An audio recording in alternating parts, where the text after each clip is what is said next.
शहर की ताज़ा खबरों को देखने के लिए महाराष्ट्र नागरिक न्यूज़ चैनल को सब्सक्राइब करें और बेल आइकन को क्लिक करें।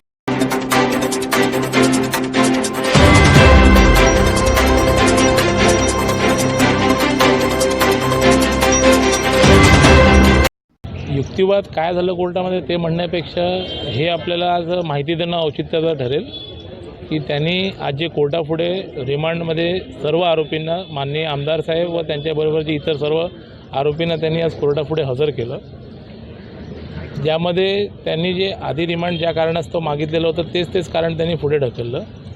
ते सर्व मुद्दे तपासून माननीय न्यायालयाने त्यांना पोलीस कोठडी त्यांची नामंजूर केली, कारण की पोलीस कस्टडीची पुढे काही गरज भासत नव्हती आणि त्या कारणाने त्यांना आता जेल कस्टडी मंजूर केलेली आहे आणि पोलीस कोठडीनं त्यांना आता जेल अथॉरिटीजच्या सुपूर्द करण्यात आलेलं आहे आणि पुढील याच्यात जे तपास असतील ते पुढील तपास पोलीस त्यांचा करतील आणि जेवढे आरोपी आहेत त्यांची जी कायद्यामध्ये त्यांची जी तरतूद आहे त्या तरतुदीनं घेऊन ते त्यांना आपल्याला पुढे बेल आणि इतर गोष्टींसाठी ते पुढे आपली लिबर्टी घेतील। पहिल्याच रिमांडला गणपत गायकवाड यांनी कट रचून हत्येचा प्रयत्न केला असा युक्तिवाद सरकारी पक्षाने केलेला होता। आता पुन्हा तो युक्तिवाद त्यांनी केलेला आहे का आणि काय बघा आता कट रचलं गेलं आहे आणि जे तपास आहे ते तपास यंत्रणेचं काम आहे, त्यावरती ह्या क्षणी आम्ही त्याच्यावरती काय कॉमेंट करणं योग्य ठरणार नाही।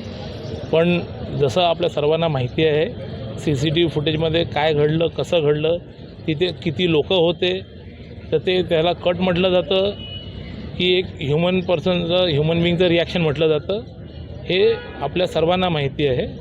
आणि कट रचण्यासाठी काय काय गोष्टी लागतात, कसं कट रचलं जातो हे आपल्या सर्व प्रचारमाध्यमांना सर्वांना माहिती आहे आणि हे खूप हास्यास्पद आहे जे पोलिसांचं म्हणणं आहे की सिनियर PIच्या केबिनमध्ये कट रचून एखादा व्यक्ती त्यांच्या सिनियर PIच्या केबिनमध्ये येऊन एक गुन्हा करतो।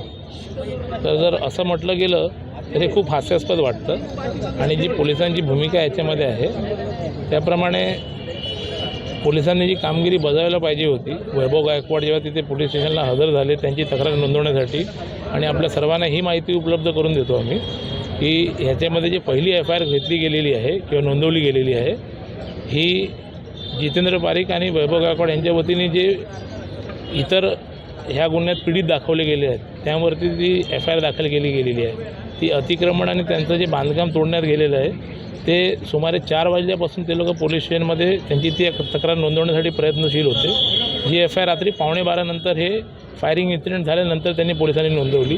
जर हे FIR त्यांनी आधी नोंदवली गेली असती तर कदाचित कुठल्याही प्रकारचा गैरप्रसंग झाला नसता, असं आमचं स्पष्ट मत आहे।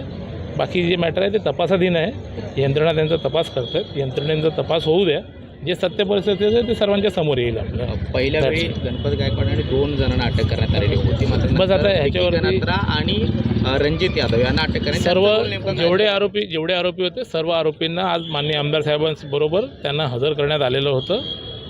सर्व आरोपितांना आमदार साहेबांबरोबर त्यांना MCR मंजूर झालेलं आहे, म्हणजे जेल कस्टडी मंजूर झालेली आहे आणि मॅटर तपासाधीन आहे। पोलीस यंत्रणा त्यांचं काम करत आहेत, ते योग्यरित्या त्यांचं काम करतील आणि जे सत्य परिस्थिती आहे ते सर्वांसमोर आपलं सत्य बाहेर येईल असं आम्हाला वाटतं। किती वकिलांची टीम होती आपली या सगळ्या केससाठी? आम्ही जवळजवळ 5 ॲडव्होकेट आम्ही सर्वजण तिथे लीड करत होतो। मी माननीय आमदार साहेबांसाठी कोर्टामध्ये माझं मत जे होतं किंवा माझं जे सबमिशन्स होतं ते माननीय कोर्टाला दिले। माझ्याबरोबर माझे इतर सहकारीसुद्धा होते, सर्वांनी आपलं जे सबमिशन्स होते ते कोर्टाला दिले आणि माननीय न्यायालयाने योग्यरित्या खूप पेशंटपणे ऐकून त्याच्यावरती योग्य ते होतं ते निकाल दिलेला आहे आणि त्याप्रमाणे त्यांची आता पोलीस कस्टडी नामंजूर केलेली आहे, हे सर्वांना आता माहिती आपल्याला देतोय। राष्ट्र की समाज की प्रगति से जुड़ी डेली सच्ची खबरों को देखने के लिए हमारे चैनल महाराष्ट्र नागरिक न्यूज़ को लाइक करें, सब्सक्राइब करें।